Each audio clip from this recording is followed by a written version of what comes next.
अस्सलाम वालेकुम दोस्तों, कैसे हैं आप सब। मैं हूं हसनैन ख़ान और आप देख रहे हैं हसनैन ख़ान फूड सीक्रेट। तो आज मैं लाया हूं आपके लिए बहुत ही यूनिक रेसिपी जिसको आपने आज तक ना बनाया होगा और ना ही आपने आज तक ये रेसिपी देखी होगी। आज हम बनाएंगे सूजी का हलवा माल्टे के जूस में, बहुत ही अलग टेस्ट और यूनिक फ्लेवर के साथ। तो चलते हैं रेसिपी की तरफ। बिस्मिल्लाहिर्रहमानिर्रहीम। यहाँ पर मैंने लिए हैं 2 दर्जन माल्टे। इनको अच्छे से धोकर कट कर लेंगे। इस रेसिपी के लिए माल्टों का जूस खट्टा नहीं होना चाहिए वरना हलवे में खट्टापन आ जाएगा।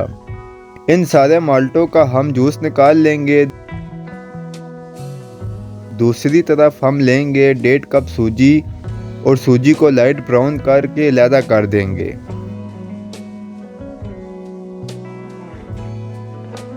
अब जो माल्टों का जूस हमने निकाला था वो ऐड करेंगे। 2.5 गिलास हमने जूस लिया है, इसको बॉईल आने देंगे ताकि इसका कच्चापन ख़त्म हो जाए। अब इसमें सूजी ऐड करेंगे, अच्छे से इसको मिक्स कर लेंगे।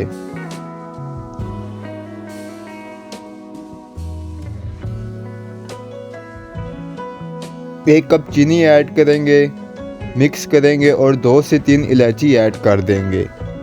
1 मिनट इसे पकाएंगे। 1 कप घी ऐड करेंगे।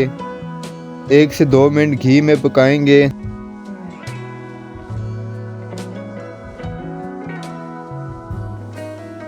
नारियल और मेवा ऐड करेंगे। अब इसे अच्छे से भून लेंगे, इतना भूनेंगे कि घी अलग हो जाए। सूजी हमारी पककर तैयार है और बहुत ही अच्छा इसका कलर आया है। इसको आप बनाएंगे तो आपको लाजमी ये पसंद आएगा। अगर आपको हमारी ये रेसिपी पसंद आई है तो एक बार इसे घर पर ज़रूर बनाकर ट्राई करें। उम्मीद है कि ये आपको बहुत पसंद आएगी। अगर आपको हमारी वीडियोस पसंद आती हैं तो लाइक, शेयर और कमेंट करें। वीडियो को आखिर तक देखें। मेरे चैनल को सब्सक्राइब करें। दुआओं में याद रखें। हसनैन ख़ान को इजाज़त दें। अगली वीडियो तक अल्लाह हाफिज़।